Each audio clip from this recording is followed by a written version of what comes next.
वेद का बदला हुआ दिल, सारू का खामोश सच, अनिका का झटका। सुबह का समय है, हल्की धूप खिड़की से छनकर अंदर आ रही है। हवा में ठंडक है, लेकिन सारू के दिल में एक तूफान उठ रहा है। वो खिड़की के पास बैठी हुई है, बाहर देखती है, लेकिन उसके मन के अंदर वक्त जैसे ठहर गया है। वेद की बातें, उसकी आंखों की गहराई, उसकी मुस्कान, सब बार बार उसके जहन में घूम रही हैं। ये सब क्या है? सारू खुद से सवाल करती है। क्या वेद वाकई बदल रहा है? क्या वो मेरे करीब आ रहा है? ठीक उसी वक्त दरवाजे पर दस्तक होती है। सारू, वेद की आवाज आती है। सारू चौंकती है और दरवाजा खोलती है। सामने वेद 2 चाय के कप लिए खड़ा होता है। गुड मॉर्निंग, सोचा तुम्हें खुद जगाऊं और तुम्हारे साथ चाय पीऊं। सारू आश्चर्य से वेद को देखती है। तुम आज कुछ ज्यादा अच्छे लग रहे हो। वेद हंसता है। शायद ये तुम्हारी मौजूदगी का असर है। ये शब्द जैसे सारू के दिल को छू जाते हैं। कमरे में एक खामोशी छा जाती है, लेकिन वो खामोशी बोझिल नहीं, मोहब्बत से भरी होती है। वेद का इजहार सारू।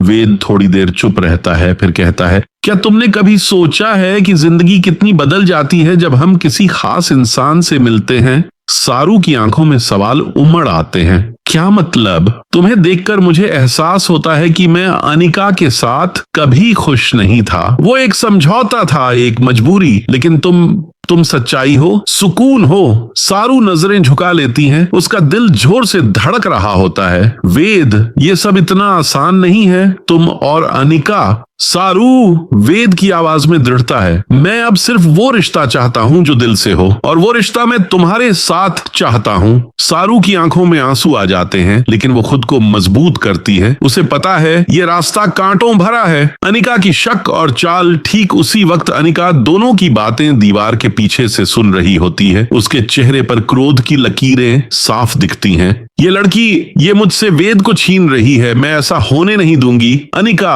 अपने कमरे में जाती है और अपने फोन से किसी को कॉल करती है। हेलो, मुझे वेद और सारू की कल रात की बातचीत की वीडियो चाहिए। जो कैमरा लगाया था काम कर रहा था ना? दूसरी तरफ से हाँ का जवाब आता है और अनिका के चेहरे पर एक शातिर मुस्कान आ जाती है। अब ये वीडियो मैं सबके सामने लाकर इस सारू को बर्बाद कर दूंगी। वेद की उम्मीद, सारू का झिझक, रात का वक्त। सारू छत पर खड़ी चांद की ओर देख रही है। उसकी आंखों में नमी है। उसके दिल में वेद के शब्द गूंज रहे हैं, सच्चे, सीधे और बहुत करीब। क्या वाकई वेद सच्चा है? क्या मैं उस पर भरोसा कर सकती हूँ? वो सोचती है। इसी बीच वेद छत पर आता है। सारू, मैं तुम्हें एक जगह ले जाना चाहता हूँ। बहुत जरूरी बात करनी है। वो दोनों एक खूबसूरत सी जगह पहुंचते हैं। झिलमिलाती लाइट्स, फूलों की महक और एक सुकून भरी हवा। वेद सारू का हाथ पकड़ता है और कहता है, ये सब सिर्फ तुम्हारे लिए है, क्योंकि मैं तुमसे मोहब्बत करता हूँ। सारू चौंक जाती है। मोहब्बत?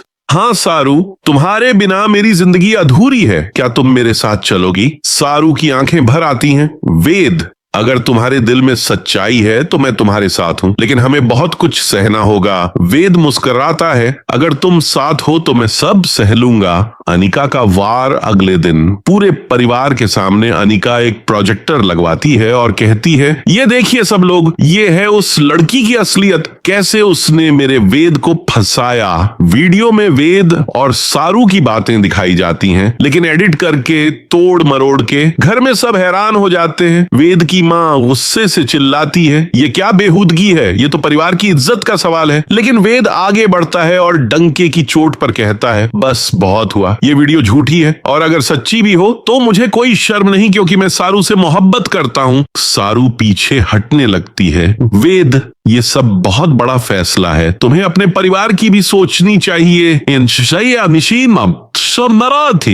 नहीं सारू, अब मुझे सिर्फ अपने दिल की सुननी है, और मेरा दिल सिर्फ तुम्हारा है। अनिका ये सब सुनकर टूट जाती है, लेकिन हार मानने वालों में से नहीं होती। सारू, तुमने मेरा सब कुछ छीना है। अब मैं तुम्हें चैन से जीने नहीं दूंगी। सुबह की रोशनी धीरे धीरे ओबेरॉय हाउस में फैल रही थी, लेकिन घर का माहौल अभी भी तनाव से भरा हुआ था। वेद और सारू की मोहब्बत का ऐलान अब केवल एक कमरे की बात नहीं रह गई थी, बल्कि यह खबर पूरे घर में आग की तरह फैल चुकी थी। जहां दादी ने इसे एक सच्चे रिश्ते की शुरुआत माना, वहीं वेद की माँ और अनिका इसे धोखा और बगावत समझ रही थीं। यहाँ तक कि नौकरानी भी अब चुपचाप काम नहीं करती, बल्कि कान लगाकर हर बात सुनती थी। अब देखना है कि प्यार जीतेगा या साजिश।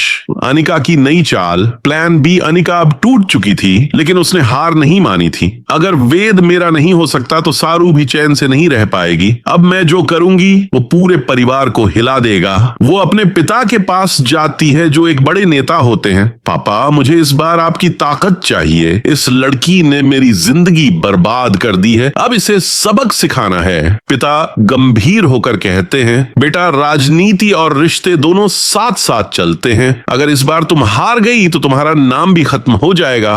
तो आप मेरे साथ हैं हमेशा, उन्होंने कहा। इसके बाद अनिका तैयार करती है एक झूठा केस। सारू को बदनाम करना है, उसके किरदार पर उंगली उठानी है और उसे इस शहर में रहने लायक नहीं छोड़ना है। सारू की परीक्षा। सारू अब घर में सबसे नजरें चुराकर चलती है। वेद ने जब से सबके सामने उसका साथ दिया है, वह खुद को कमजोर नहीं दिखाना चाहती, लेकिन उसका दिल अंदर से कांप रहा होता है। इसी बीच पुलिस आती है और सारू को गिरफ्तार कर लेती है। आप पर आरोप है कि आपने वेद के परिवार से रिश्वत ली और वेद को बहलाकर उसकी संपत्ति पर कब्जा करने की कोशिश की। सारू की आंखों से आंसू छलक पड़ते हैं। ये सब झूठ है, मैंने ऐसा कुछ नहीं किया, लेकिन कानून को सबूत चाहिए। और अनिका ने पहले ही नकली दस्तावेज तैयार करवा लिए थे। जब वेद को इस बारे में पता चलता है, वो पागल हो जाता है। किसने सारू को गिरफ्तार किया, मैं सब तहस नहस कर दूंगा। वो तुरंत थाने पहुंचता है और सारू से मिलने की इजाजत लेता है। सारू उसे देखती है, आंखों में आंसू, होंठों पर मुस्कान। वेद, मैं ठीक हूं, लेकिन अब हमें साथ मिलकर लड़ना होगा। मुझे तुम्हारा साथ चाहिए।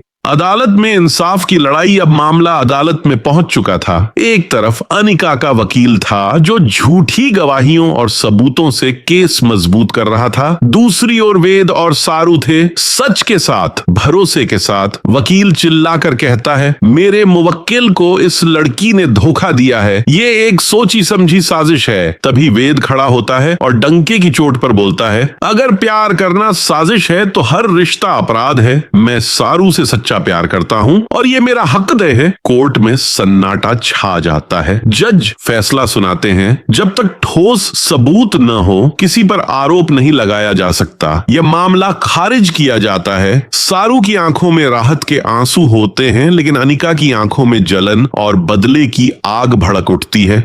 वेद का प्रस्ताव। रात को वेद एक रिंग लेकर सारू के पास आता है। अब और इंतजार नहीं, मैंने अपने मन, परिवार और कानून से लड़ लिया। अब बस एक सवाल है, क्या तुम मेरी जिंदगी बनोगी? सारू की आंखों से आंसू बहने लगते हैं। हाँ वेद, मैं तुम्हारी हूँ।